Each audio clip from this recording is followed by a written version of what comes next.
essa mania que a gente tem, né?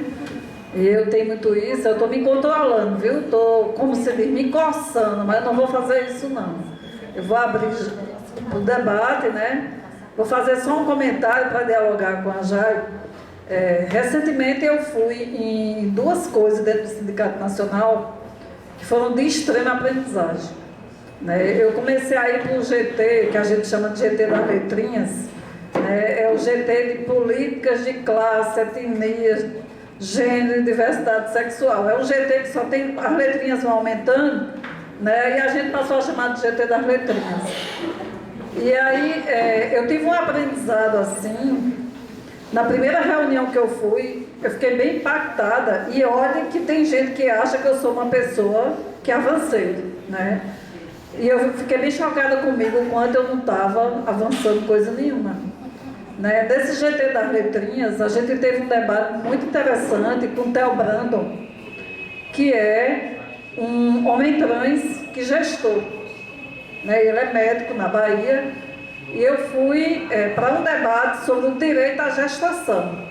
Eu era completamente ignorante, né? Então, assim, tem uns aprendizados que a gente tem que se permitir e estar aberta a acolher, né? Ele precisou desenhar para todos nós.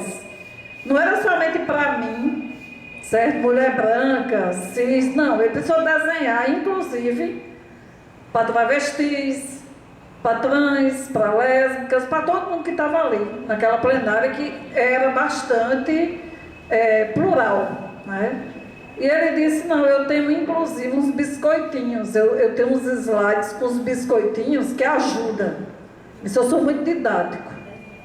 E aí ele saiu botando os biscoitinhos, né? Eu tive um filho, eu gestei, eu engravidei, né? E acho que a maior violência que pode existir na transição ou no processo de escolha para se tornar homem trans, eu viesse a perder a possibilidade de gestar, né? Então, assim, a luta dele foi para se manter fazendo a transição, mas ter o direito de gestar. E foi um escândalo, né? Foi um escândalo.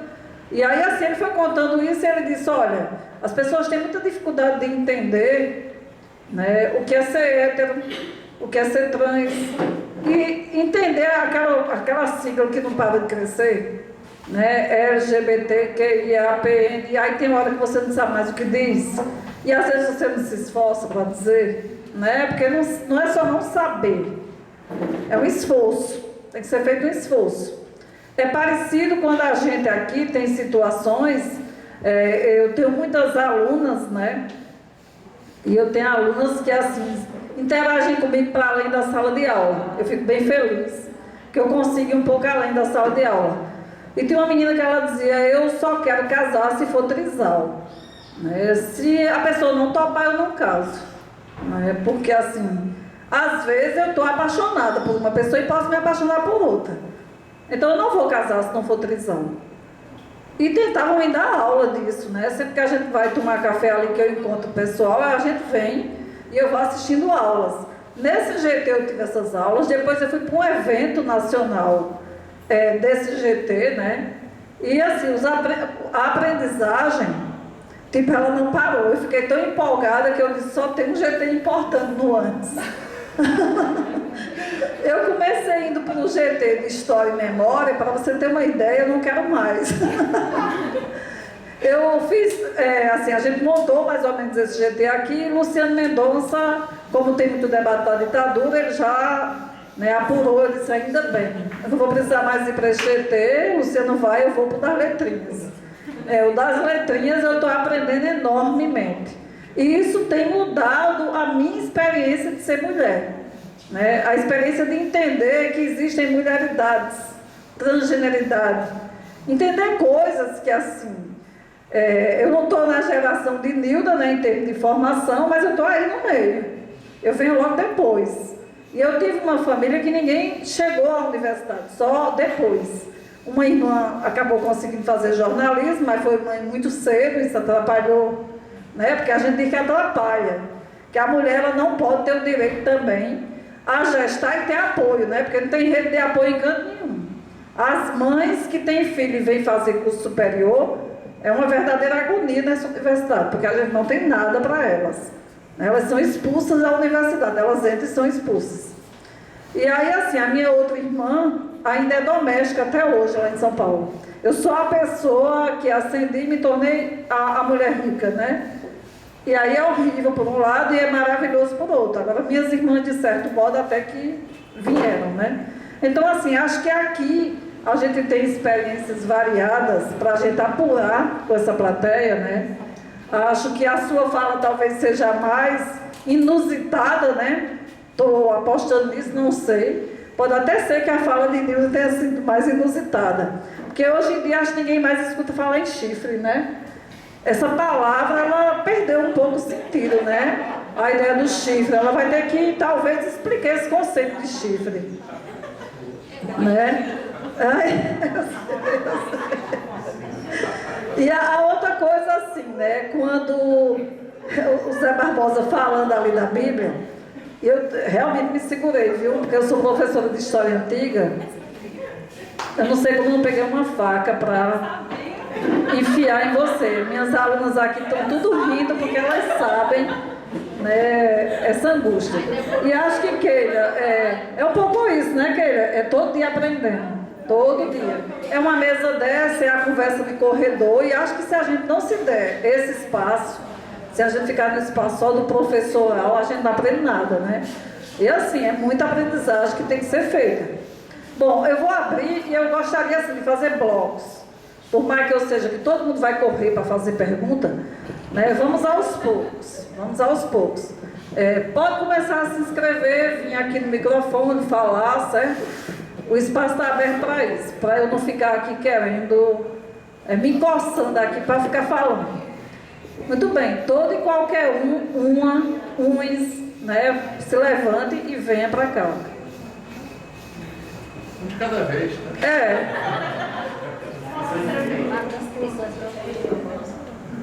Chegue. Nem todo mundo é o seu nome, aí também não vou me arriscar, né? Oi, gente. É boa tarde ainda? Boa tarde. Meu nome é Nayara. Eu sou bem mais de fora do que as pessoas na mesa. Eu sou jornalista, graduada pela UEPB. Atualmente também sou estudante de Direito pela UEPB também. Mas também estou aqui na UFCG porque eu construo o movimento Correnteza, construo a União da Juventude e Rebelião. E eu não poderia deixar aqui nesse espaço, né? Um espaço, inclusive, saudar a mesa, saudar a proposta do sindicato. Eu acho que é importantíssimo a gente trazer esse debate. Hoje aqui um ambiente cheio de estudantes, de professores, né? Pessoas sindicalizadas, pessoas do movimento estudantil. E eu acho, assim, importantíssimo essa mesa completa. Foi essencial essa mesa. O pastor ficou com medo, mas eu vou explicar porque foi importante completar essa mesa. E eu vou começar assim, eu estava ali escutando, eu estava animada para falar um pouquinho, porque são muitas vivências aqui, muito específicas e muito diferenciadas, que nos toca no sentido mais profundo da coisa, assim. Quando a professora estava falando, eu estava me segurando ali para não chorar, porque eu sou muito sensível, assim, para algumas coisas, porque isso é a realidade da nossa mãe, é a realidade da nossa avó. Nós, mulheres hoje, do século XXI, de 2024, a gente é muito privilegiada em muitos aspectos. A gente está falando de uma época que a mulher, ela não tinha nada. Ela era simplesmente apenas um objeto sexual. E isso puxa para o que já falou, que é a realidade das travestis.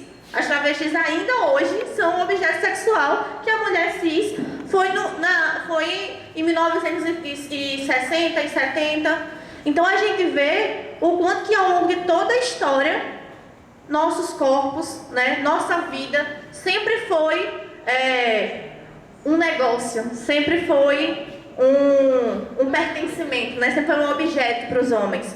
Então a fala dela mostra o quanto que nós mulheres, às vezes a gente tem que engolir a nossa dor, né, segurar firme e ter que avançar, muitas vezes sozinha, sem ter uma coletividade, sem ter alguém ali para se acolher, porque a gente infelizmente vai ter que ter essa força para ser o exemplo de outras, para formar outras. Quantas meninas a senhora com certeza deve ter formado na universidade? Quantas meninas que passaram por essa violência teve que ter a força de uma professora que superou tantas barreiras para chegar aqui? E isso mostra o impacto da educação, do ensino superior no nosso país. E já entrando no nicho da fala da professora, né, que ela citou muito a Maria da Penha na fala dela, e o impacto que me traz, tanto já como graduada, mas agora como estudante de Direito, o quanto que o sistema judiciário brasileiro, infelizmente, ainda é um sistema patriarcal e burguês, né? Um caso que me fez relembrar muito quando a professora estava falando, que eu acho que é um caso assim, que as pessoas conhecem, que é um dos casos mais cruéis e recentes da violência de gênero judicial, é o caso da Marina Ferrer. Eu não sei se vocês lembram, que é o caso do termo horrível chamado estupro culposo. Que a gente vê o caso escancarado da violência de gênero dentro do sistema judiciário, que deveria ser um espaço de acolhimento onde a suposta justiça seria feita e o promotor, o juiz, até o próprio advogado de defesa dela atacando, né? Colocando a mulher nesse espaço. Então a gente vê o quanto que esse sistema ele vem nos matando, ele vem nos violentando, né? E até mesmo o sistema judiciário, que na teoria foi feito para fazer justiça, ele muitas vezes é o que mais nos mata. O caso da Marina Ferrer foi isso. Uma menina de 18 anos que hoje não tem vida. Hoje ela teve que sair e desistir de tudo da vida dela porque o sistema judiciário culpou ela pelo estupro dela. E isso trazendo já um leque também para o pastor, porque é importante o pastor estar nessa mesa. Quando a gente aqui, a maioria das mulheres que estão aqui são mulheres organizadas, né? São mulheres da luta sindical, professoras universitárias, estudantes de história, aí politizadas com as professoras incríveis aqui. Mas a gente tem que pensar nas outras mulheres que estão sendo vítimas desse sistema. Eu vou citar um exemplo, que são mulheres que às vezes a gente tem ranço. Sabe aquela mulher crente, de direita, do marido abusivo que tem a arma colocando na cabeça dela? Às vezes a gente não fala dessa mulher. A gente fala, gente, sou feminista, mas tem mulher que a gente tem vontade de mandar tomar naquele canto, né? E muitas dessas mulheres, elas não querem estar nesses espaços. Muitas dessas mulheres, elas são as maiores vítimas de violência. E o refúgio dela é a igreja. O refúgio dela é o pastor, é o padre. São figuras religiosas que são homens. Então, a importância do pastor aqui é essencial para esse debate. Porque essas mulheres que não reconhecem a nossa luta, mas são vítimas desse sistema patriarcal, vão se refugiar nessas figuras. Imagine quanto seria diferente a realidade dessas mulheres hoje em dia se existissem vários outros pastores como o companheiro que está aqui nessa mesa. Quantas mulheres de direita foram vítimas de violência doméstica, procuraram vários pastores e eles falaram, é seu marido, você tem que viver com ele o resto da sua vida. Quantas vezes era normalizado a violência doméstica que essa mulher sofre? Então a importância da gente também levar o nosso debate para dentro das igrejas, dos terreiros, de qualquer que seja a religião, é essencial. Porque essas pessoas é a fonte que liga a gente a essas mulheres. E eu apontando principalmente o cristianismo, né, dentro das igrejas evangélicas, das igrejas católicas, porque infelizmente hoje, esse é um local que o fascismo, que a direita vem dominando. E que as mulheres estão numa situação até mais oprimidas do que a gente. Porque nós somos mulheres que estamos num local privilegiado. Nós estamos nos politizando diariamente. Essas mulheres estão submissas ao pior que existe hoje na sociedade, que é o fascismo. Então, o pastor, o padre, é esse link. Então, foi essencial a fala do companheiro, em muitos aspectos. Eu também, como a professora, em algum ponto ali eu fiquei meio agoniado, né? Porque como pastor também, inclusive, eu fui criada dentro do cristianismo, sou católica, ainda, né? Aquela briga, né? Quando eu estou na reunião da militância, eu sou xingada. Quando eu estou na missa, eu sou xingada também. Mas foi essencial essa fala para a gente entender o local que a gente tem que chegar, né? Onde a gente tem que chegar. E para finalizar a minha fala, eu vou finalizar com uma fala que foi dita por Jai, né? Sobre a mulher no espaço de poder, né? E eu estou vendo aqui várias figuras aqui que eu já conheço alguns rostinhos, e são mulheres que me inspiram diariamente. São mulheres dirigentes do movimento estudantil, são mulheres do dirigente sindical, e a gente tem que se colocar nesse papel. E a gente não tem que ser só a menina que aparece no lado que vai ter ali na rua. Eu tenho que ser do DCE da minha universidade. Eu tenho que ser presidente do DCE. Eu não tenho que ser a professora que é só lá do sindicato. Ah, me sindicalizei. Não, eu tenho que ser presidente do meu sindicato. Eu tenho que estar nesse espaço. Não é porque, eu quero ter um cargo, não. Porque se a gente não está lá, ninguém vai fazer. E isso já puxa o leque para os homens da esquerda. Eu vou dar o escracho mesmo, né? O esquerdo macho, né? A palavra é essa. E isso é um recado para os homens. Não adianta a gente viver na teoria não, gente. Se vocês estão lá numa atividade sindical e puxa o microfone da sua coleguinha lá do sindicato, você está sendo um macho escroto do caramba. Se você está lá naquele espaço e você acha que a sua colega do sindicato não entende mais da luta dessa categoria do que você está sendo um machista.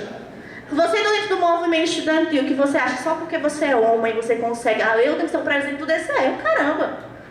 Várias outras mulheres têm condição, então trazer isso, principalmente para as estudantes que estão aqui, principalmente, né? A maioria das professoras que estão aqui já são sindicalizadas, acredito eu. Trazer isso pra gente, a luta organizada, a luta coletiva. A gente não vai resolver a questão do gênero no nosso país sem a gente estar juntas. Ou a gente se une para enfrentar esse sistema capitalista que nos mata diariamente, ou a gente vai morrer sem lutar. Se for para morrer, vou morrer, mas vou morrer lutando e de forma coletiva e organizada.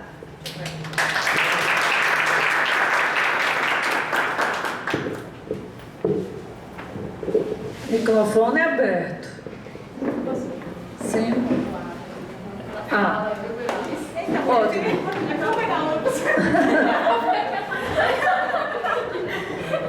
Boa noite a todos, todas e todos.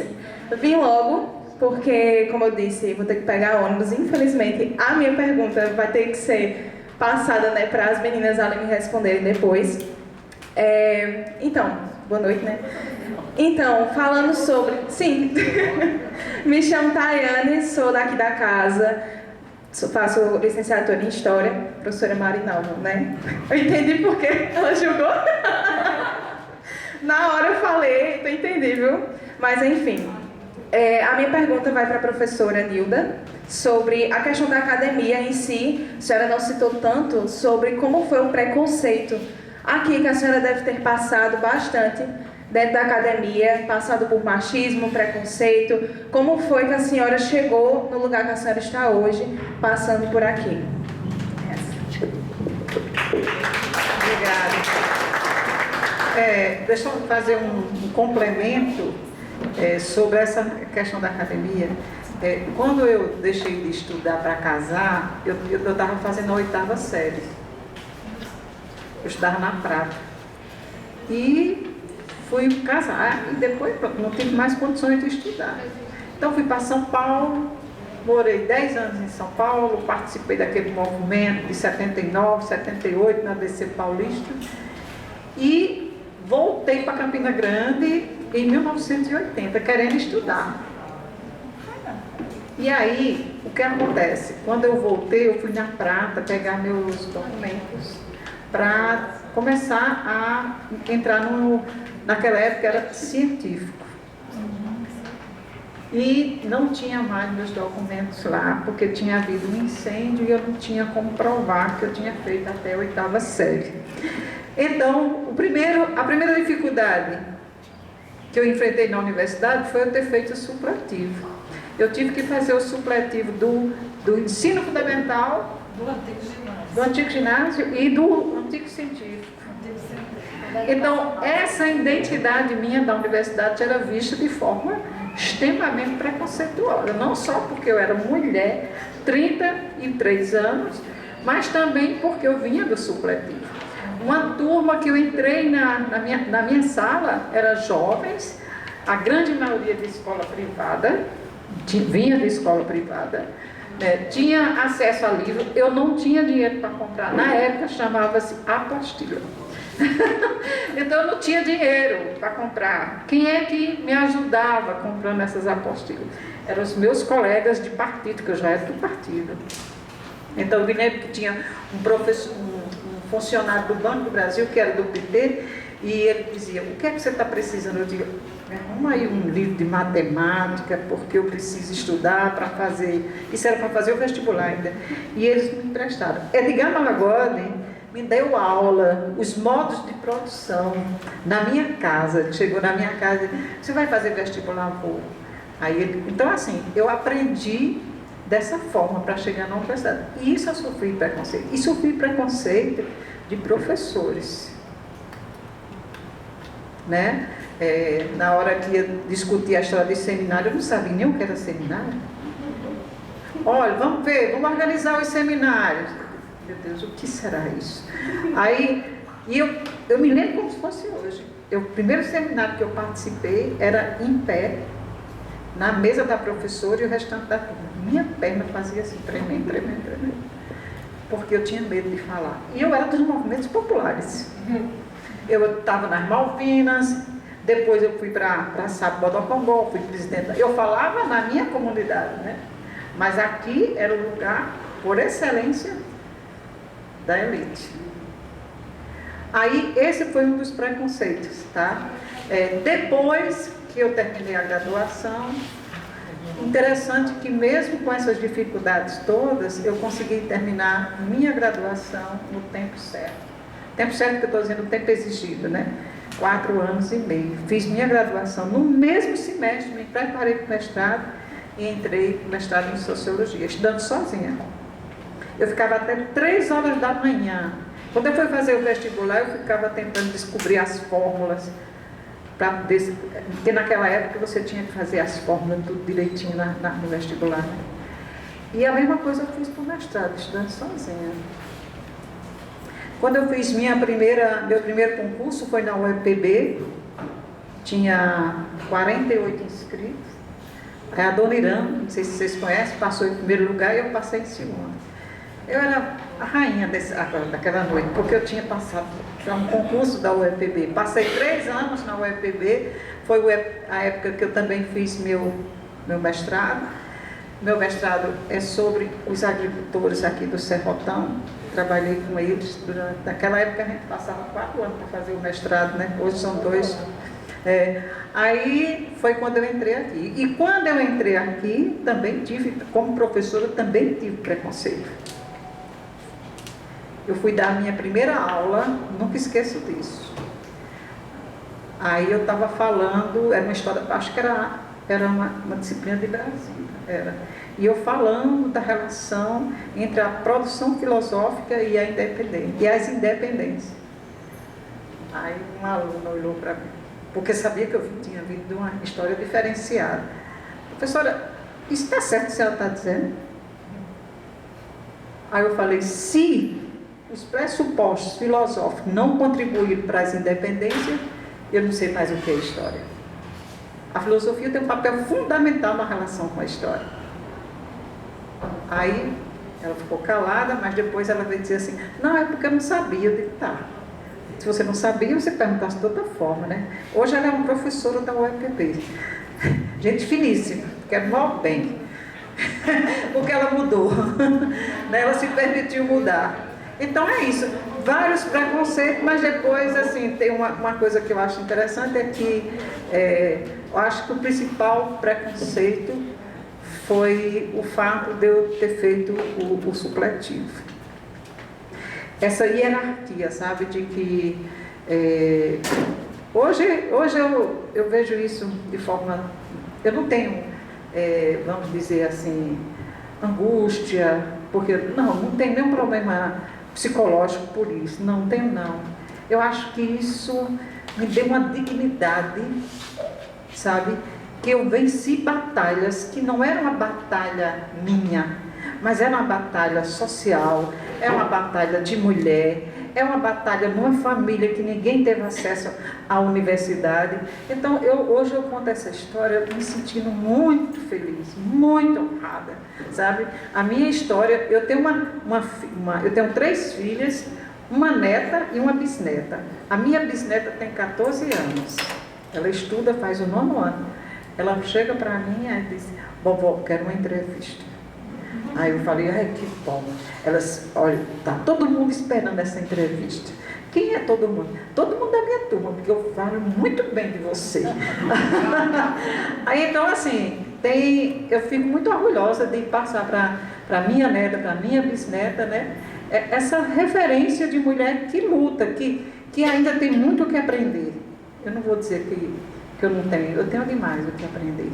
Né? Cada dia é um momento de aprendizagem, né? Pois é isso.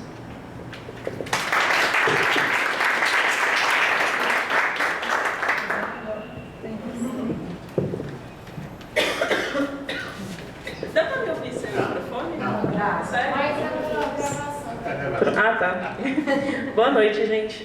Eu me chamo Gabi, eu construo hoje o DCE aqui da UFCG, construo o Movimento de Mulheres Olga Benário e eu sou estudante de Ciências Sociais aqui, eu faço licenciatura. Saudar aqui todo mundo que veio, saudar a mesa, principalmente os estudantes que estão aqui, que eu acho que só assim a nível de bem inicial, acho que é muito importante a gente se colocar aqui, porque eu vejo muito disso na sala de aula. Eu acho que é importante assim a gente reafirmar esse espaço que a nossa formação aqui nesse ambiente é essencial, mas só a sala de aula não vai garantir uma formação para a gente enquanto estudante que seria tão rica e tão importante como a formação que é participar desses ambientes, que é participar de assembleia que vai acontecer aqui amanhã, inclusive, que é participar do movimento estudantil, do centro acadêmico, enfim. Então às vezes a gente foca demais ali na sala de aula, mas se a gente conseguir fazer isso, fazer pesquisa e extensão, mas também lutar para que a gente tenha pesquisa e extensão e conseguir ocupar esses espaços, a gente tem uma formação rica de um jeito que a gente não consegue nem imaginar. Então é assim, um chamado para os estudantes, inclusive, chegarem mais para esses espaços, que, enfim, é importante. E aí, gente, colocar algumas questões, porque eu, enquanto pessoa da licenciatura, eu acho que é essencial a gente debater essa questão da educação, porque quando a professora fala, por exemplo, e já comentou, um homem trans que não conseguiu gestar, uma pessoa que chega no médico e sofre inúmeras violências. Isso, primeiro, que isso vai continuar acontecendo, porque a nossa estrutura funciona desse jeito, e se a gente não muda as bases da estrutura, não adianta a gente só ficar esperando que as coisas vão se transformar sozinhas. E outra, se a gente, dentro da educação, não consegue fazer uma mudança, as coisas vão continuar acontecendo assim. Porque se a gente aqui na universidade, por exemplo, não tem uma cota que faça com que uma pessoa trans, travesti, não binária, consiga acessar a universidade, consiga se formar em medicina, por exemplo, essa pessoa nunca vai se formar enquanto uma médica que sabe, inclusive, atender uma pessoa sem reproduzir milhares e milhares de violências que pessoas como ela sofrem. Se a gente não consegue formar professoras, se a gente não consegue formar essas pessoas que estão assim, no espaço mais periférico da sociedade, a gente não vai conseguir mudar isso. Então acho que a gente pensar a educação é essencial, porque eu fazia, por exemplo, um projeto de extensão que era gênero e sexualidade na adolescência.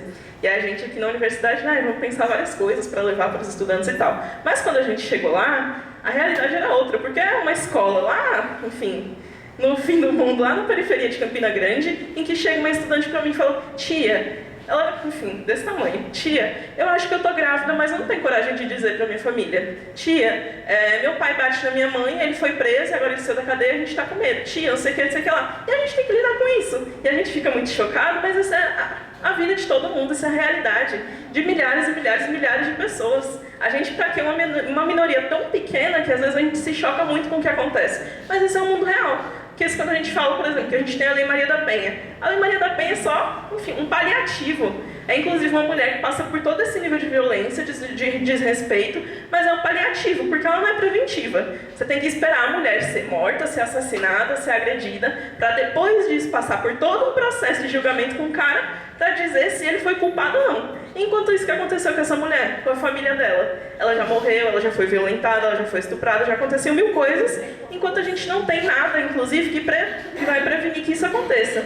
Porque ela tem, enfim, uma medida protetiva. E aí não tem ninguém cercando ela, por exemplo.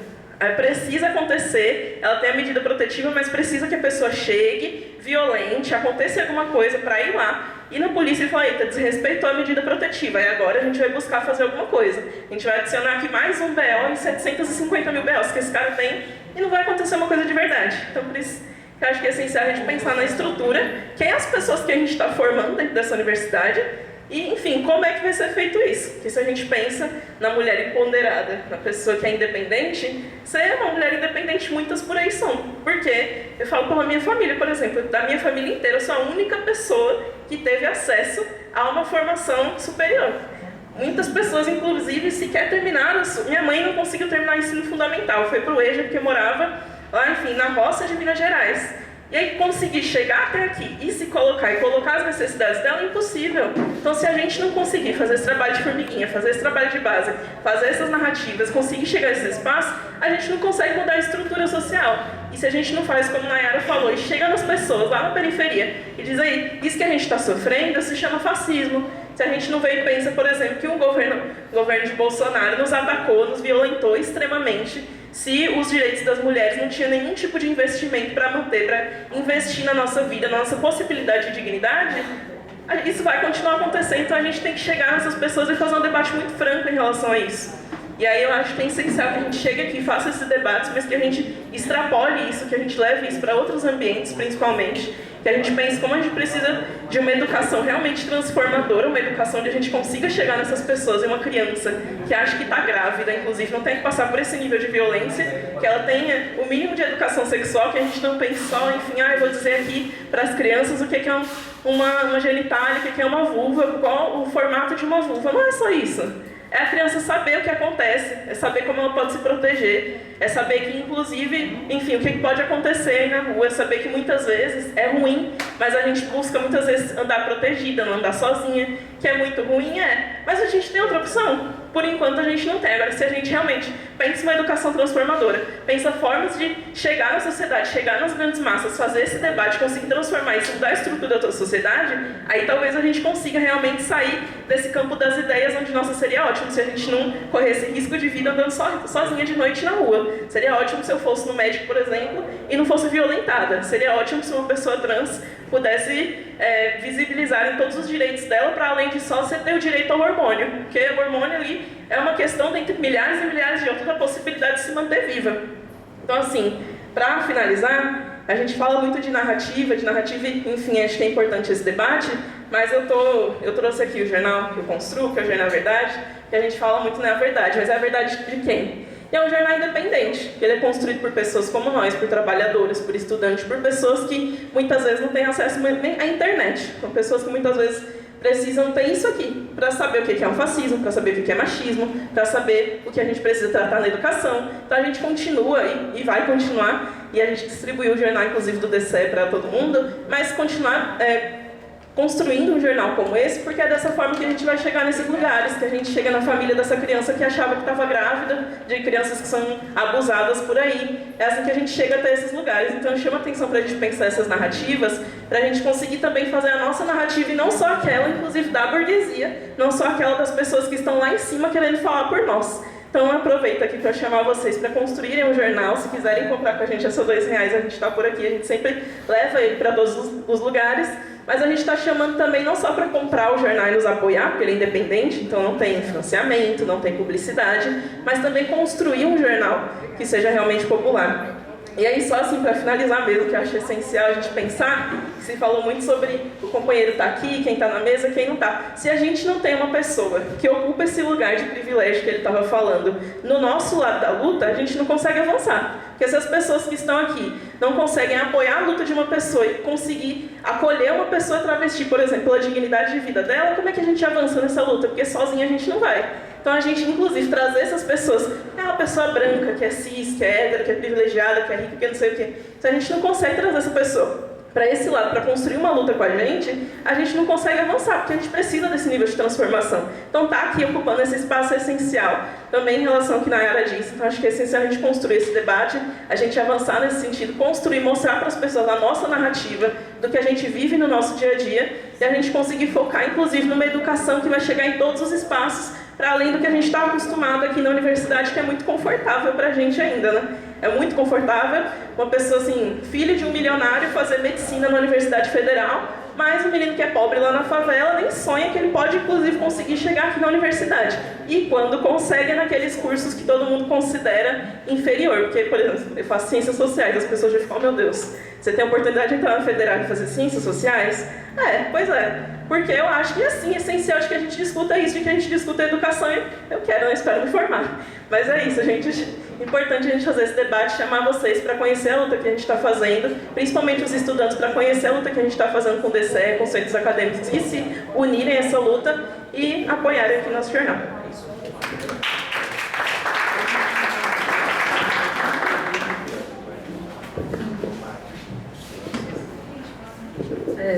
Luciana quer vir aqui? Tem um sorteio de um livro, viu, daqui a pouco. Vamos deixar somente no ar. O nome do livro: O Sal do Amor. Eita, eu li tão bonitinho. Eu poderia ler de outro jeito: O Sal do Amor. Muda, né? Veja que ler é uma coisa assim. Vou passar aqui para a Luciana.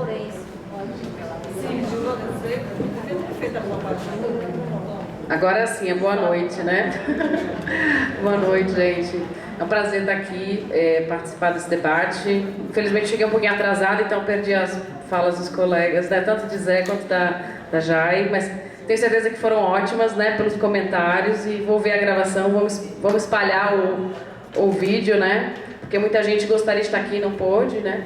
Fico contente também de ver esse público.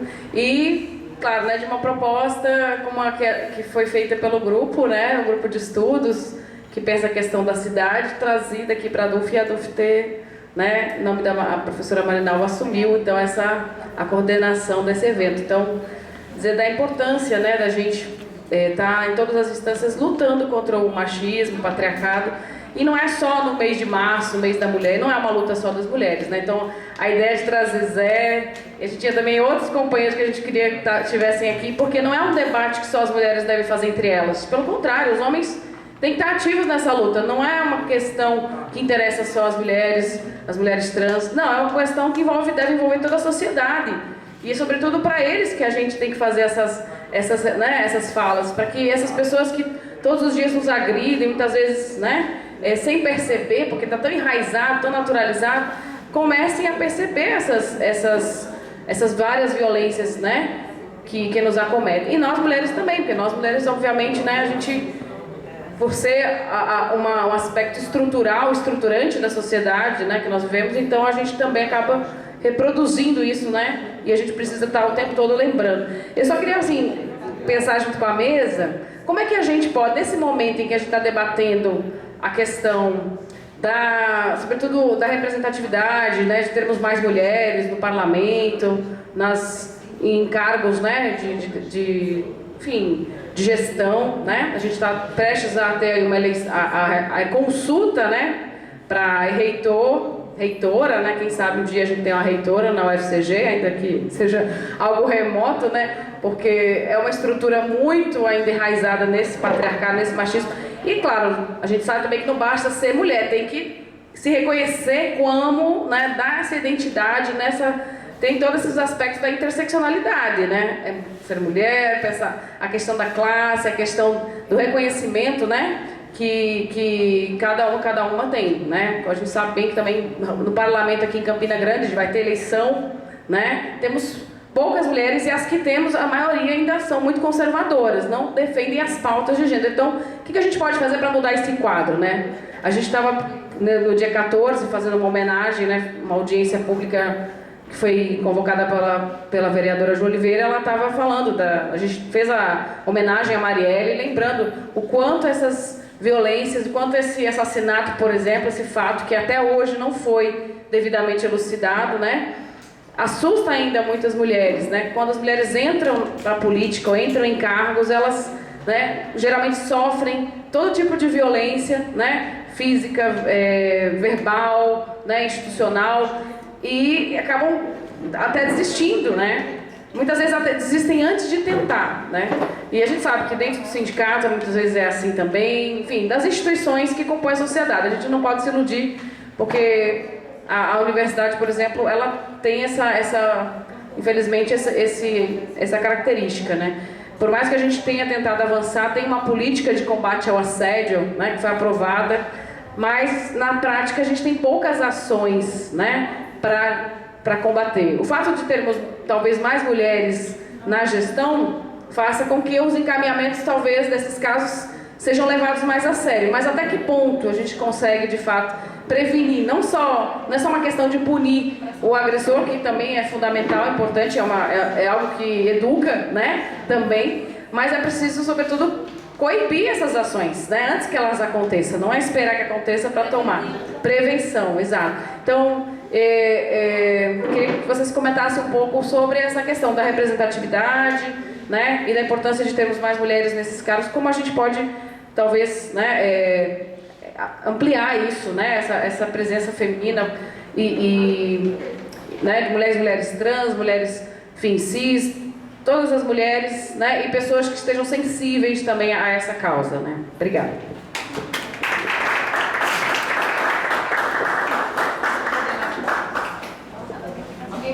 Pode ver, gente. Alguém mais? Pode ver. Pode ver. Eu acho que Mais ninguém?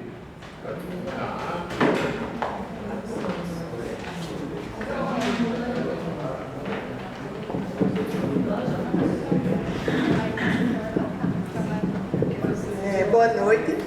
Na verdade, eu gostaria de fazer um convite para meio que ampliar um pouco do nosso debate também, que é... Oi?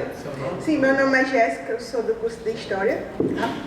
Eu queria fazer um convite a vocês. A gente tá montando meio que um grupo para a gente tentar trabalhar essa questão da política de cuidados com as mulheres que são... Mulheres e homens também, né? Que são pais e mães e que frequentam o espaço da universidade. E que, como acho que a professora Nilda falou, não tinha no tempo dela esse apoio e ainda hoje não há esse apoio aqui na UFCG, né?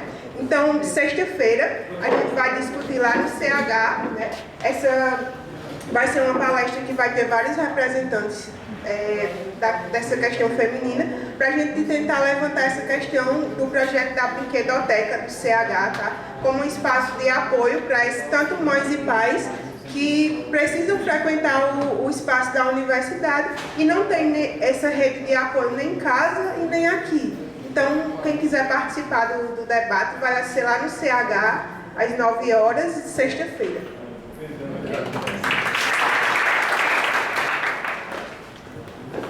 E ainda reforçando, viu? Inclusive tem uma colega nossa, né, da DUF-CG de Souza, que vai participar, a professora Rubas Mate. A professora Rubas Mate está participando pela DUF, né? E tem uma aluna nossa também de História, Chayenne, né, que está também nesse debate. Houve esse contato, inclusive, do CH para a gente estar articulando. Sim, então assim, a fala de Luciana, né, desse encaminhado aí, de pensar as mulheres na política, né, acho que assim, a gente passa para as demais companheiras da mesa e companheiro para falar disso. E eu vou somente assim, fazer um chamamento para vocês não saírem correndo. Quando terminar, a gente vai ter aqui ainda um momento de comes e bebes, né? Uma espécie de confra, né? Aí a gente tá ali com um chopp de 5. Tem um choppzinho de 5, então vocês não saiam correndo, ok? Bom, vou aqui deixar o microfone para que as pessoas da mesa possam se colocar. Então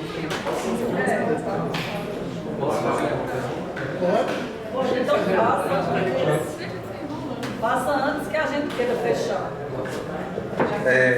Como tem vários debates aqui, um debate que a gente sempre se encontra é Erasmo Magalhães. Sou aluno do mestrado da pós-graduação daqui de História, sou orientando de Marinalva. E um debate que a gente tem é a própria, que o senhor é um pastor, então isso se encaixa aqui. O homoafetivo, em alguns casos, eles são expulsos eu já fui evangélico, eu já estive fora, já estive dentro e também hoje eu estou fora dessa casa. Então, como é que o senhor recebe? Como é que as pessoas homoafetivas adentram ao seu espaço, adentram, se é receptivo? Como é que as pessoas que estão ao seu redor entram em contato com essas pessoas e se há o apoio? Obrigado. Lá.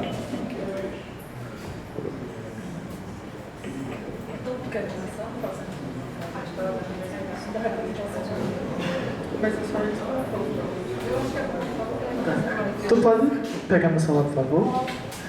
Gente, então, eu acredito que a gente vai fazer aqui uma fala final, né? Mas, antes de responder sobre a questão da representação política, primeiro agradecer, né, a atenção de todo mundo, a presença aqui. Eu acho que a gente passa por 2 pontos. O primeiro é que é muito bom ver tantas mulheres aqui ocupando esse espaço e debatendo sobre as nossas vivências e a nossa organização política. E a segunda coisa é que ainda é triste ver poucos homens nesses espaços, né? Porque quando a gente fala sobre violência de gênero, a gente fala sobre as duas questões. A gente fala sobre educar o violentador, que todos os homens cis hoje na sociedade, e até alguns homens trans, assim como nós, pessoas trans, podemos reproduzir qualquer tipo de violência, qualquer ser humano na sociedade pode reproduzir qualquer tipo de violência estrutural, né? Mas a importância de educar esses homens. Então é importante que, enfim, a gente se mantenha nessa tarefa, né? Que quando os cursos, os professores, ou mesmo os centros acadêmicos, os DCEs, organizem atividades de formação sobre gênero, de formação sobre raça, de formação sobre, enfim, formação político-social, que a gente não veja só mulheres aqui, né? Porque, enfim, é importante que os homens se vejam nesse lugar de entender o seu papel na sociedade, né? E aí também, mas é muito importante a gente estar aqui reunida para poder entender de que sozinha nós não vamos ter nenhum avanço nessa sociedade, né? Se a gente sozinha for buscar de fato alguma... E se forem só as mulheres professoras, se forem só as travestis, se forem só as empregadas domésticas, cada uma lutando por sua pauta, aí de fato a gente vai se afundar numa disputa política que não vai ter fim. Porque se as professoras estão lá lutando contra o novo ensino médio, sem as estudantes não há luta contra o novo ensino médio. E as estudantes lutando contra o ensino médio, sem as professoras não há luta contra o novo ensino médio. As empregadas domésticas estão lutando nas suas associações, nos seus sindicatos, mas sem o resto das mulheres e o resto da sociedade civil, a gente não tem como garantir esses direitos. E assim como qualquer outra pauta que a gente fala sobre mulheres e sobre sociedade civil no geral. Então é importante nesse sentido. Eu acho que outra questão importante é que todo mundo colocou aqui muito sobre a nossa agenda, né? Sobre a nossa pauta. Porque esse ano é um ano eleitoral. E apesar de nós termos um certo nível de consciência política, como o pastor Zé colocou, como outras pessoas colocaram, não é todo mundo que tem esse nível de consciência política. E quais são os partidos que vão bater na porta da mulher trabalhadora, dona de casa, pobre? Vai ser o Republicanos, vai ser o Podemos, vai ser o Novo, vai ser o PSDB, vai ser o Cidadania, vão ser esses partidos, né? E aí, eu me lembro que esses dias eu vi uma propaganda eleitoral do Republicanos, falando assim: sou mulher, prefeita de Pocinhos, e temos que ter mais mulheres na política. E aí, logo em seguida, eu vi uma notícia, inclusive no Jornal Verdade, falando: governo de Tarcísio Mota em São Paulo retira a maioria do orçamento da Secretaria de Mulheres e mulheres não conseguem denunciar a violência. Qual é o partido do Tarcísio? Republicanos. Então, eu acho que é importante a gente compreender de que as mulheres, elas têm uma agenda muito clara, que não é a agenda do garimpo, de que não é a agenda da exploração, que não é a agenda do corte de verba, que não é a agenda do novo ensino médio, que não é a agenda do genocídio na Palestina, que é a agenda das mulheres trabalhadoras por dignidade, que eu acho que todo esse debate que a gente fez aqui é sobre dignidade, né? Eu acho que todo o debate que a gente tem feito aqui é sobre dignidade. É sobre a falta de dignidade que a gente tem experienciado nos nossos espaços. Então, para a gente, de fato, ter dignidade, a gente precisa ter essa coletividade que compreenda essa agenda, compreenda essa pauta e que, de fato, esteja coletivamente nessa luta. E aí é um chamado para todas as mulheres, para a gente se organizar, para estar organizada. Mas também precisa dessa coletividade, que os homens entendam coletivamente de que tem um papel muito importante nessa sociedade, que tem um papel muito importante de estar nos apoiando nessa luta. E aí, sobre a questão da representatividade, eu acho que puxa um gancho nesse sentido, né? Nossa representatividade, ela não é vazia, e nunca foi vazia, nem nunca será vazia, né? A nossa representatividade, ela tem uma pauta e tem uma política, mas eu acho que a gente ainda vê muito nas famílias, nas notícias, o choque quando há uma violência, por exemplo, contra uma mulher cis branca. Não é um choque tão grande assim, porque a violência contra a mulher hoje é algo completamente naturalizado na nossa sociedade, né?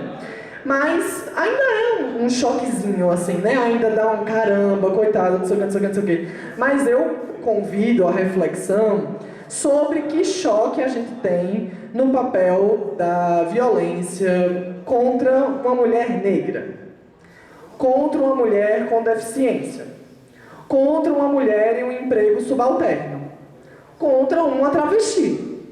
eu acredito que seja bem normal a gente abrir a televisão e ver travesti assassinada e não sei onde, não sei onde, não sei onde. Tem nem nome, né? Porque, enfim, qual será o nome dela, né? Se ela não conseguiu retificar na certidão do nascimento, qual será o nome dela?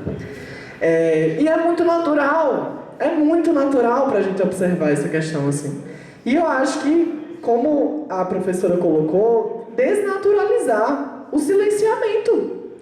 Mas se a gente não abrir esse espaço para nós que somos silenciados estarmos ocupando, esse silenciamento vai se permanecer.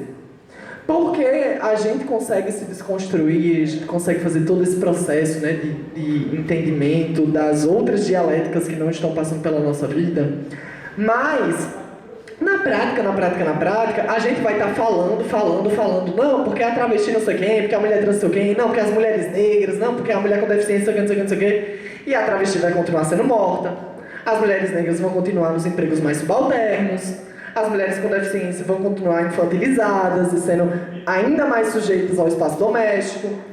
Então a gente vai estar nesse papel compreendendo essas opressões, enquanto as outras estão vivendo essas opressões. Então eu acho que é importante que esse papel da representatividade a gente consiga embarcar dialeticamente esses setores da sociedade que estão mais marginalizados nessa violência de gênero. E para finalizar, dizer o seguinte, que todo mundo deu uma indicação de livro aqui, vou dar uma indicação também de livro, que o caderno de formação do Olga Benário tem vários textos de mulheres feministas e comunistas, Clara Zetkin, Angela Davis, e uma delas é a Alexandra Kollontai. E em 1918 já havia acontecido a Revolução Russa, né?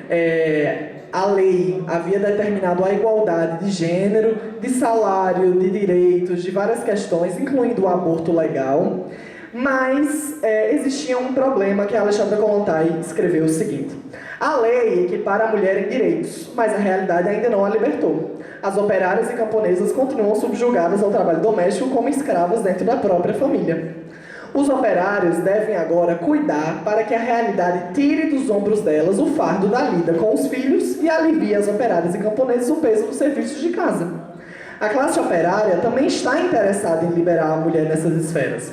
Os operários devem entender que a mulher é tão integrada à família do proletariado quanto eles próprios, pois ela trabalha sob as mesmas condições que o homem. 1/3 de todas as riquezas da terra surge das mãos das mulheres. A Europa e a América contam 70 milhões de operárias. Numa sociedade comunista, mulher e homem devem ter direitos iguais. Sem essa igualdade, não há comunismo. Então, mãos à obra, camaradas trabalhadoras. Iniciem sua emancipação. Construam creches e maternidades. Ajudem os sovietes a organizar refeitórios públicos. Ajudem o Partido Comunista a edificar uma nova e radiosa realidade.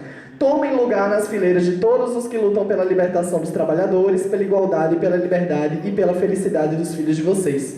Tomem lugar, operários e camponesas, sob a bandeira vermelha revolucionária do vitorioso comunismo mundial. Ou seja, o que isso quer dizer? Nós temos que tomar ação, e nós vamos tomar ação, contra qualquer injustiça que esteja sobre nós.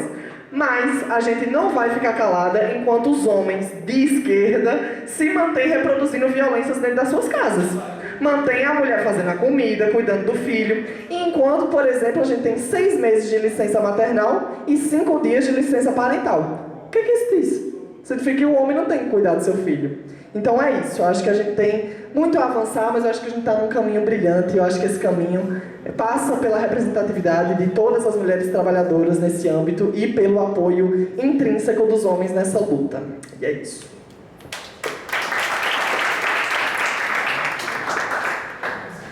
Bom, vamos lá. Primeiro, queria só agradecer estar aqui hoje e lembrar, e fico muito feliz de ser um homem na mesa, pelo fato de eu estar lembrando de uma amiga muito querida, que é a Elisa Lucinda, que acho que muita gente aqui conhece. A Elisa é uma amiga muito querida, assim, lá do Rio de Janeiro, e ela sempre falava uma coisa, um grupo que a gente participa, ela fala assim: quem tem que discutir racismo são vocês brancos, vocês que criaram essa porcaria. Então assim, machismo também tem que ser uma discussão dos homens.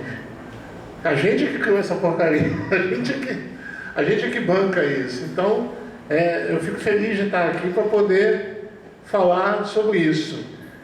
Sobre representatividade, mas eu vou falar um monte de coisinha aqui rapidinha, mas essa foto aqui, eu lembrei dessa foto, não vai dar para ver aqui.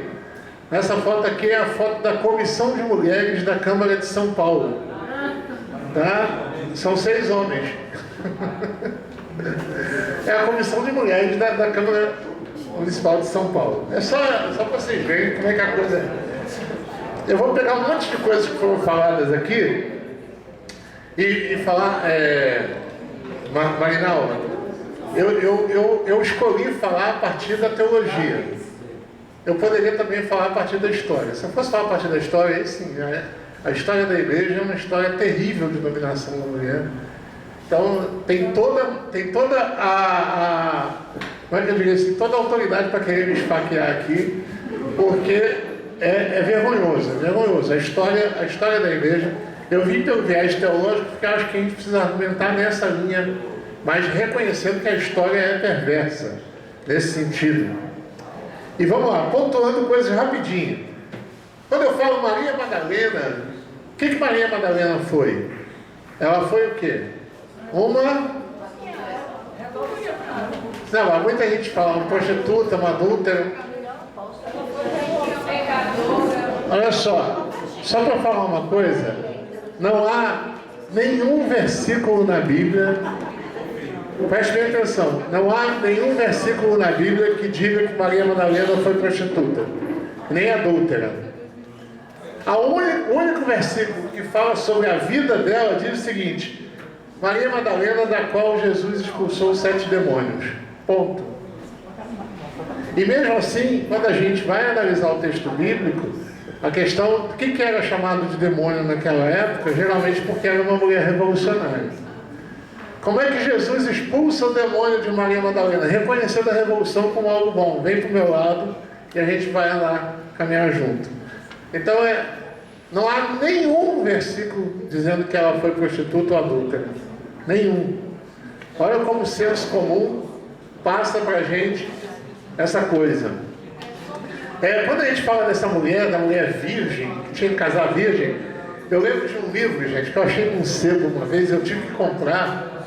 E foi um livro que ele virou matéria de seminário em várias igrejas no Brasil. O título do livro é O Porquê do Ímen.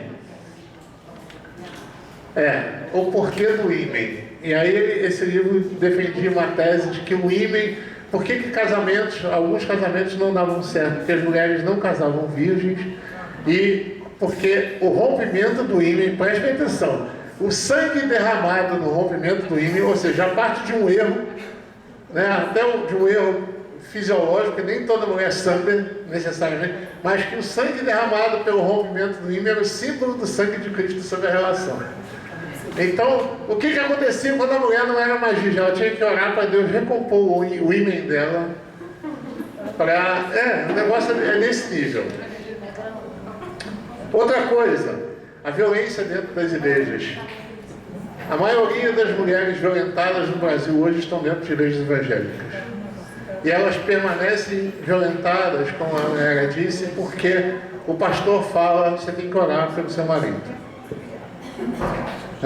Eu lembro que eu fiz um post uma vez, falei assim: seu marido ele bate, minha irmã em Cristo, denuncie, e depois que ele for preso, você ora por ele, para ele se arrepender lá na cadeia.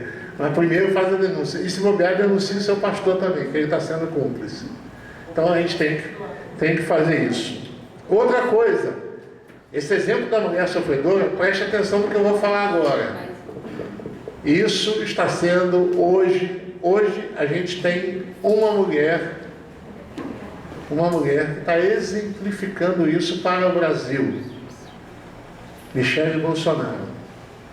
A mulher piedosa que aguenta um marido rude, perverso, ruim, mas ela aguenta isso em nome de Jesus para a conversão dele. Prestem atenção, não subestimem isso. Isso tem um poder de comunicação política que a gente não imagina. Uma outra coisa, fico muito feliz de estar aqui, mas eu queria fazer uma denúncia. e é uma coisa que me aborrece muito, é que às vezes as mulheres só são chamadas para falar sobre a violência feminina. E como os negros só são chamados para falar sobre machismo, racismo.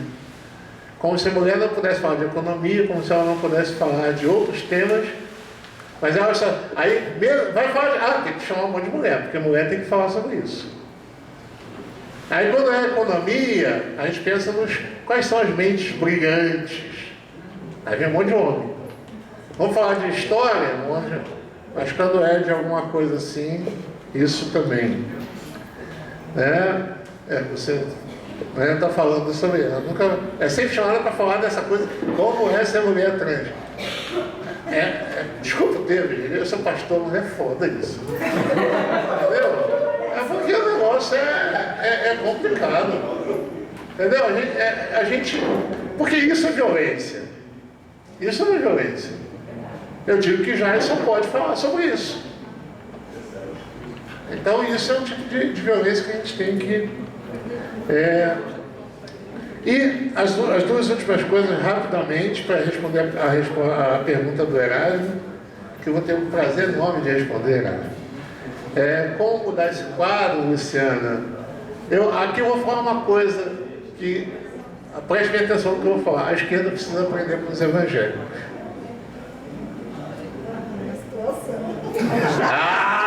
Tá feia a coisa. Não, eu vou dizer em que sentido. Em que sentido eu vou falar isso? Por exemplo, a gente tem aqui em Campina Grande, aí falando do universo LGBTQIAPN+, a gente tem o suficiente para eleger um vereador, por exemplo, LGBTQIAPN+, talvez tenha, para eleger um. Só que a gente lança 15 candidatos LGBTQIAPN+. É legal, porque tem representatividade, tem multiplicidade, é legal. Mas preste bem atenção. Aí você fala assim, a Universal está cheia de pastor na Câmara. Sabe como é que eles fazem? Qual é o quociente eleitoral aqui de Campina? É tanto. Quantos membros a gente tem? Tanto. Então a gente só vai ter 2 ou 3 candidatos. A gente não vai pulverizar isso, porque senão a gente não ganha. Tá entendendo a tática? E funciona. Por isso que eles elegem. Você não vê uma Universal lançar 5, 6, 7 candidatos. Se eles não tiverem a condição de eleger os 7. Se eles tiverem a condição de eleger 2, eles vão lançar 3. Se eles tiverem condições de eleger 4, e eles fazem esse estudo numérico, tudo mais, eles vão botar 5. Eles vão botar sempre um a mais da capacidade deles eleger. E eles elegem. Então, eu brinco dizendo que eu acho que, por exemplo, a comunidade LGBT, os negros, esse pessoal tinha que reunir, sai no tapa, mas sai jogar com um nome, que seja para representar e elege. Aí vocês vão ter uma na Câmara. Só que aí, gente, entra as vaidades pessoais, e isso aí já é um outro problema da esquerda geral. Finalmente, Erasmo. Homoafetividade, Bíblia e Igreja.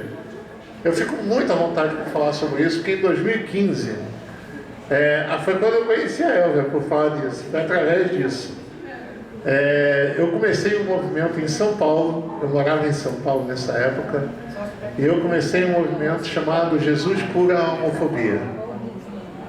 Foi um grupo de cristãos que foi para a Parada do Orgulho Gay de São Paulo, com faixas e cartazes pedindo perdão à comunidade LGBT. E a gente foi para lá pedir esse perdão para a comunidade LGBT em São Paulo, na Parada do Orgulho. E aquilo teve uma repercussão violenta. Foi no ano em que a Viviane Beleboni, transexual, desfilou crucificada e que deu uma polêmica no Brasil inteiro. 2 semanas depois teve um ato de desagravo e estávamos lá, eu e o padre Júlio Lancelotti, a gente lavou os pés da Viviane nesse ato. Desde então, eu mergulhei nesse universo LGBTQIAPN+, em busca de uma teologia contra a homofobia.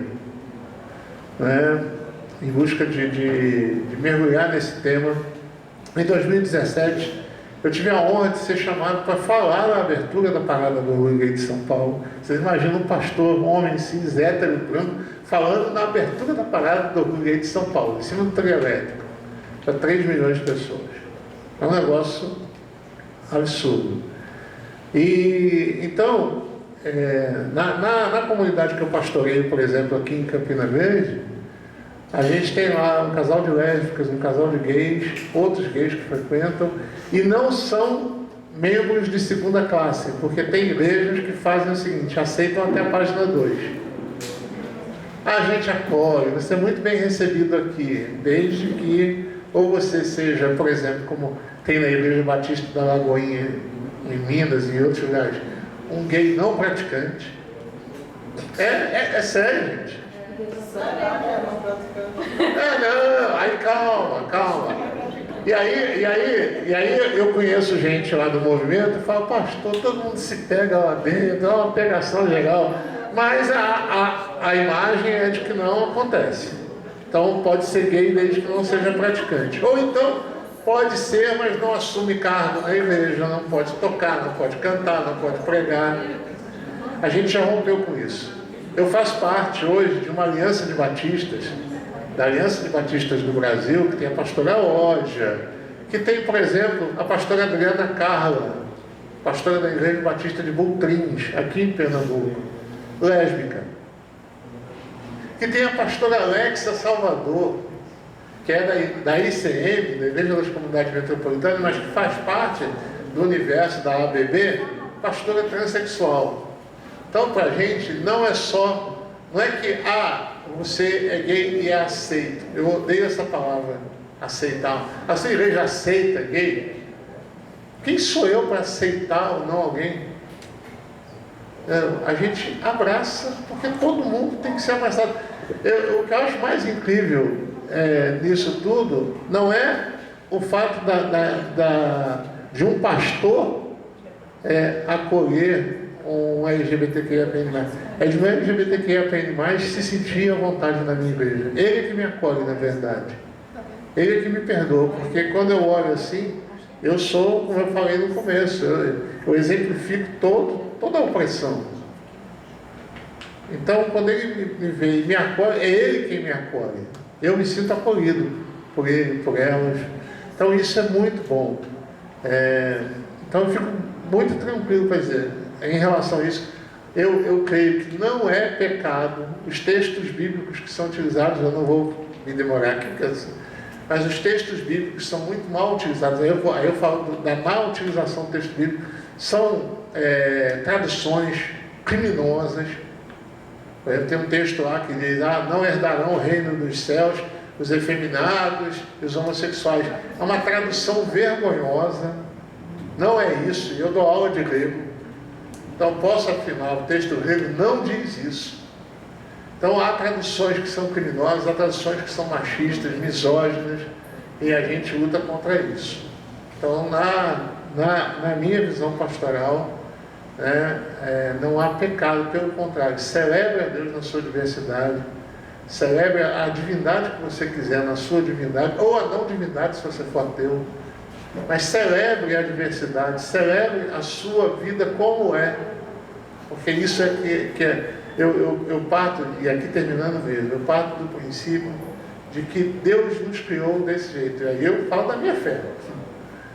Então, Deus criou a transexual, com essa, não é um defeito de fabricação, você não é um defeito de fabricação divina, não, Deus te fez assim. E isso, para mim, é muito forte.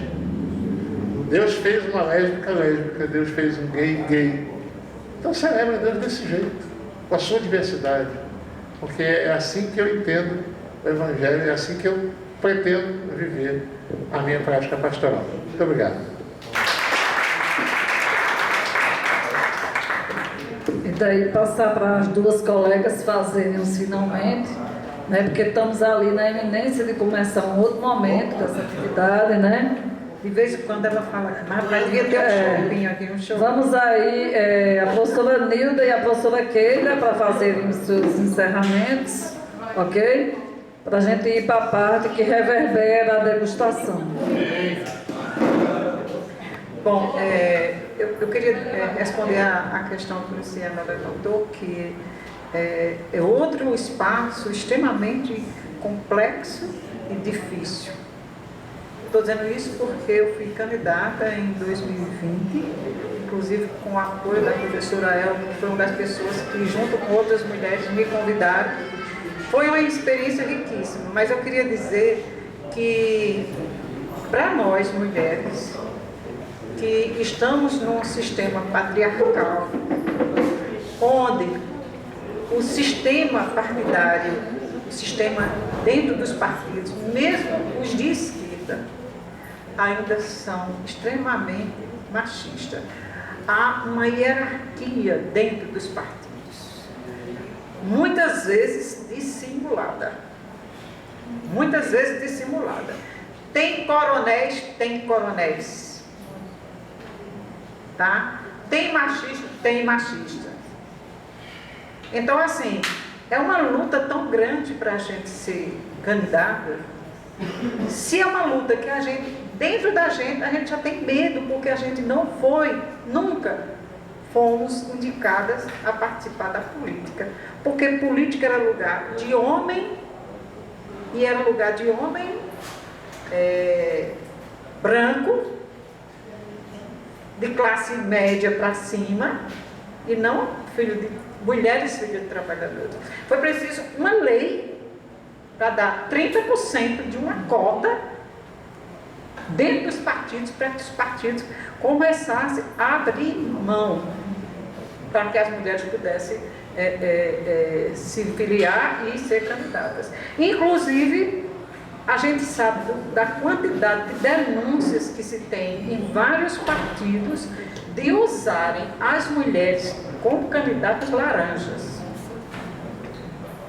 Isso é um problema seríssimo que precisamos conversar. Nós, mulheres, precisamos conversar. Precisamos participar para derrubar isso, sabe? É lamentável. A gente fica assim pensando, né? Um partido de esquerda. Os partidos de esquerda, vou dizer um nem dois, os partidos de esquerda, em geral, termina reproduzindo as práticas dos partidos de direita e da extrema-direita, que tanto é questionado.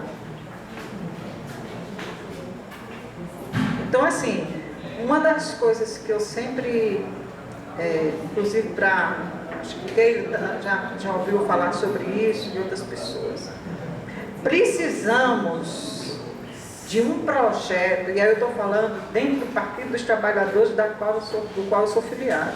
Precisamos ter um projeto para que a gente possa participar das disputas eleitorais de forma igualitária, porque nós não somos. Desde a distribuição de verbas que vem para a gente gastar, que muitas vezes não tem transparência. Quando a gente termina o processo eleitoral, quanto veio para ti?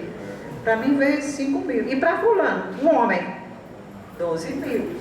Foi. Por isso que eu não paguei minhas contas ainda, né?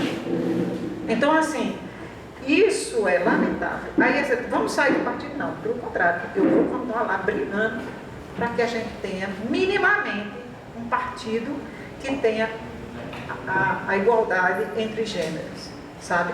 Eu acho que, além de toda essa questão partidária, nós mulheres temos desafios enormes quando a gente aceita uma candidatura, né? Temos desafios na condição de mulher. Está aí a companheira que falou a história do cuidar. A gente cuida do marido, a gente cuida dos filhos, a gente cuida do neto, a gente cuida da irmã, a gente cuida do pai, mas a gente não é cuidada. Quem cuida de nós? Ninguém cuida de nós. Nós não sentimos nada, nós não somos afetadas nem por doença, nem por dor, nem por angústia, nem por medo. A gente parece que é de ferro. né? Então a gente precisa ter pautas dessa para a gente levar para a Câmara. Nós temos uma Câmara de Vereadores extremamente conservadora, uma Câmara que não escuta a comunidade, não, quando é levada, as pessoas são levadas para câmaras, pessoas de sindicato, primeiro ela é separada por um vidro. É como se fosse não, a periferia deixa para fora, né? E os que são iluminados ficam aqui dentro. Aqui já era para ter sido derrubado. Já era para ter sido derrubado. Então, assim, Luciana, eu acho que os desafios são enormes. Aí a gente podia até dizer, não vou participar não, porque isso dá um trabalho danado. Tá, dá um trabalho grande. Muitas vezes a gente fica com vontade de renunciar, de dizer, não vou mais participar disso, né? Como da minha candidatura para deputada estadual, eu renunciei antes que fosse efetivada exatamente pela desigualdade de gênero. E aí, quem me acompanhou sabe disso, que eu lancei um documento na internet. E não aceito, tá? Eu morro brigando, mas não aceito. Mas, voltando à história, Luciana, para terminar, é um desafio, mas é um desafio que a gente não pode esquecer e deixar para lá. A gente precisa, essas meninas e esses rapazes aqui jovens, precisa se filiar, precisa combater. E quanto mais vocês se afastam, a gente fica só. Sabe? A gente precisa de vocês nos partidos de esquerda, para vocês ajudarem a lutar, a ser novas lideranças. A gente precisa da juventude, a gente precisa de pessoas que reflitam a realidade, que queiram contribuir com o debate da cidade. A cidade está acabada, destruída. Está destruída do ponto de vista de projetos para que as pessoas possam sobreviver, dos sujeitos que são completamente excluídos de tudo. Se você fizer um levantamento do número de pessoas de rua, em situação de rua, não são consideradas pessoas. Aliás, eu não sei nem o que é que são consideradas. Da mesma forma, a situação dos animais é terrível em Campina Grande, a quantidade de animais que estão na rua, abandonados com fome, sem ter um projeto. Sem ter um projeto. Então, assim, a participação da mulher, eu acho que, Luciana, a participação da mulher é fundamental. É difícil demais. Você disputa 1000 coisas dentro do partido, mas é preciso estar presente, sabe? É preciso estar presente. Eu vou encerrar agradecendo demais o carinho de todo mundo aqui na mesa, o carinho de vocês, né? E dizer que fico muito feliz em estar voltando à universidade, né? Mesmo que seja numa situação de debatedora, de participar de uma mesa. Fico muito feliz pelo convite. Gratidão.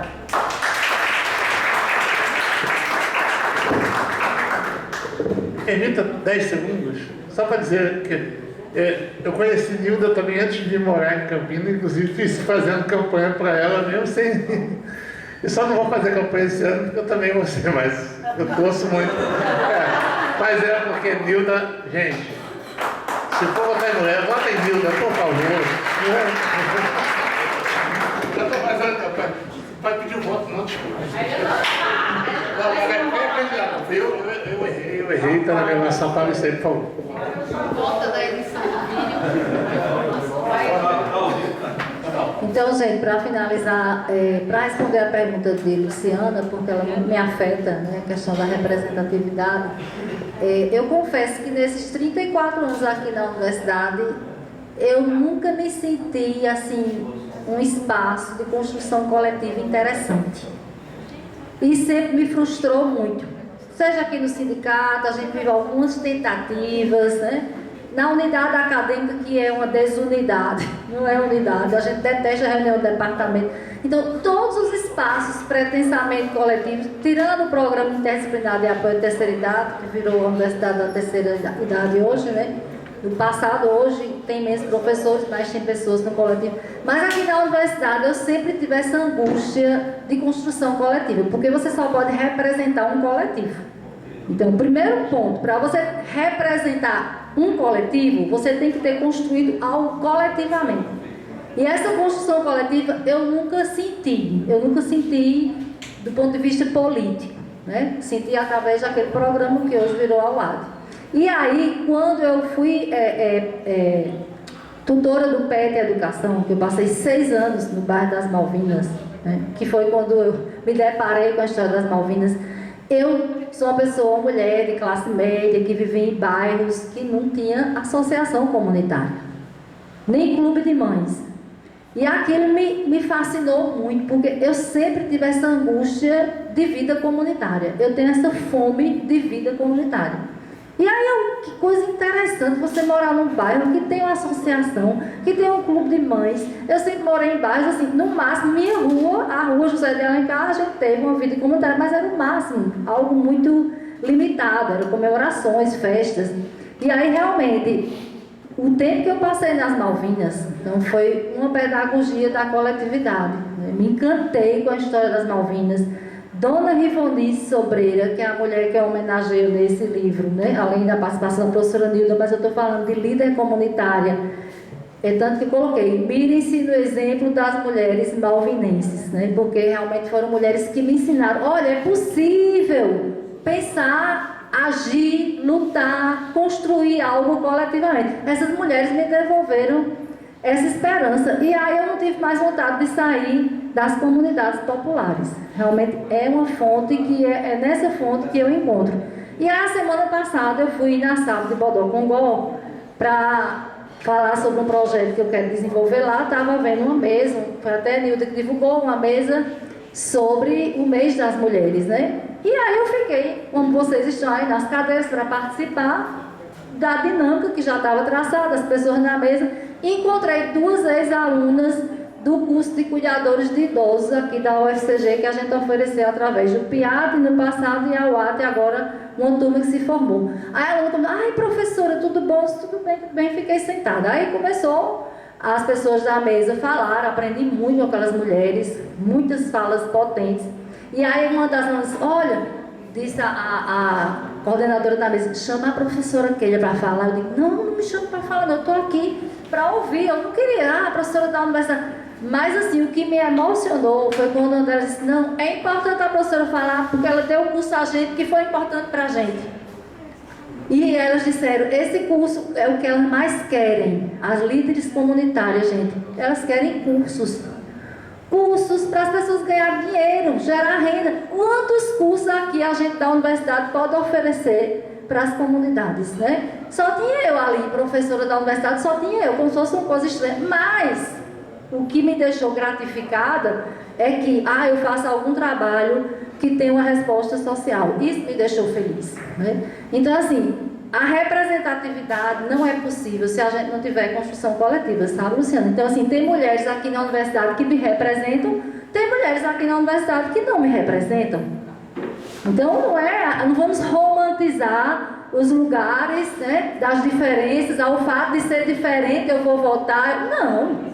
Não é assim. Eu não romantizo isso. Para mim, eu vou votar a partir da biografia dessa pessoa, a história de vida dessa pessoa, né? Eu vou votar em Nilda porque eu conheço a história de vida dela. Não é porque Nilda é mulher, né? Não vou votar porque é trans, não vou votar porque é negro. Não. Aí a gente também precisa rever essa romantização, né, dessas demarcações, porque na realidade eu quero alguém que represente, não só Keila, mas que represente um coletivo. Então, eu acho que a gente pensar a representatividade, a gente precisa... Como é que a gente vai construir um projeto? Nilda falou em projeto. A gente não tem um projeto de universidade. A gente não tem. A gente critica tudo que vem de cima para baixo. Desde que eu estou aqui há 34 anos, a gente critica tudo que vem do MEC. Sim, mas o MEC trouxe isso. E a gente tem o quê para dizer que queremos esse? Estou falando enquanto projeto de universidade. A gente não tem um projeto de cidade para Campina Grande. A gente não quer essa Campina aí, não. A gente quer outra Campina. Qual a Campina que a gente quer? Mas para a gente construir um projeto, a gente tem que ter capacidade de pensar e escrever e construir algo coletivamente. Mas se a gente não consegue ouvir o outro, Se a gente não consegue validar a fala do outro, se a gente só quer falar, se a gente não quer se relacionar, então se a gente não aprender a se relacionar, e a partir dessas relações a gente construir algo coletivo, eu não vejo como a gente tem representatividade. Aí a gente vai cair no que o Nildo colocou, na cultura política coronelística. A universidade é assim. Campina Grande é assim. Qual é a cultura política que funciona na universidade? Do cabresto. Volta cabresto, fica ali. Eu pedi ar-condicionado, 10 anos pedindo ar-condicionado, depois eu soube que tinha muitos ar-condicionados jogados no almoxarifado. Por quê? Usa isso para votar. Ok, eu te dou ar-condicionado, tu vota em mim. Cultura política de barganha. Então, enquanto a gente realmente não reconhecer que a gente não aprendeu a pensar, construir coletivamente, a gente não vai ter capacidade nem de representar, nem de ser representado, nem vai ter uma cultura política diferente da coronelística. Essa é a minha percepção.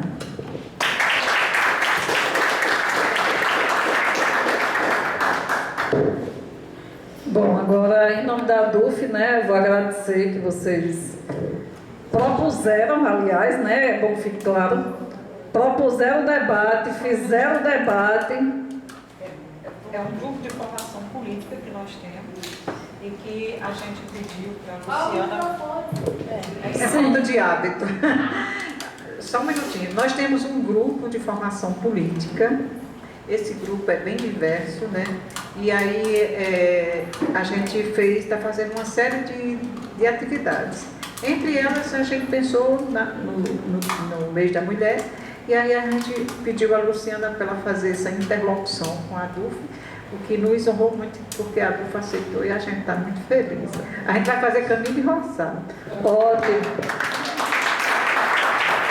E assim, para a DUF, né, vocês sabem que eu sou diretora cultural, então nesse espaço que eu ocupo, eu iniciei lá no começo da gestão, né, a gente está em fim de gestão, a gente está com o edital aberto para inscrição de chapas, né, e aí foi assim, muito bom que vocês propuseram o debate, né, a gente acolheu, não houve assim nenhum tipo de, vamos dizer, estresse com isso. Estamos em fim de gestão, estamos aí esperando inscrição de chapas, porque dia 29 de abril tem a posse da nova diretoria, né?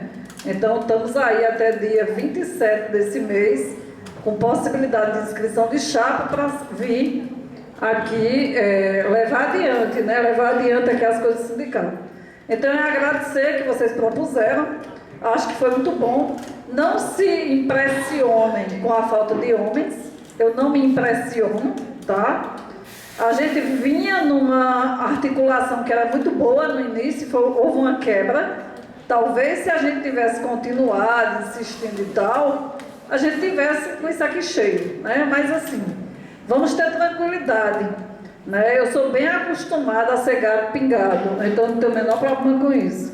O gato pingado é que muda o mundo. Amanhã a gente tem assembleia e eu quero lembrar aos colegas que são da UFCG, inclusive o DCE, é fundamental que vá lá e faça fala. A assembleia não será aqui, porque a gente está acreditando que será uma assembleia massiva, né, não, Ângela? Vai ser no centro de extensão, tá? É uma assembleia para discutir a questão do contexto agora, né, ou agora, vamos dizer assim, das negociações da campanha salarial e de toda a pauta protocolada, né?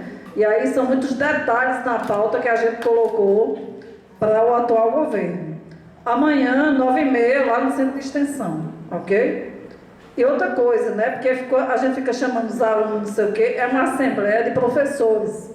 Os alunos podem ir assistir, mas a fala será dos representantes de vocês, DCE, CEAs, né, dos técnicos, dos representantes dos técnicos, mas é uma assembleia de professor para discutir como é que a gente avalia a atual conjuntura e a questão da greve, ok? Então a gente vai desmontar a mesa, né, para remontar uma outra cena agora.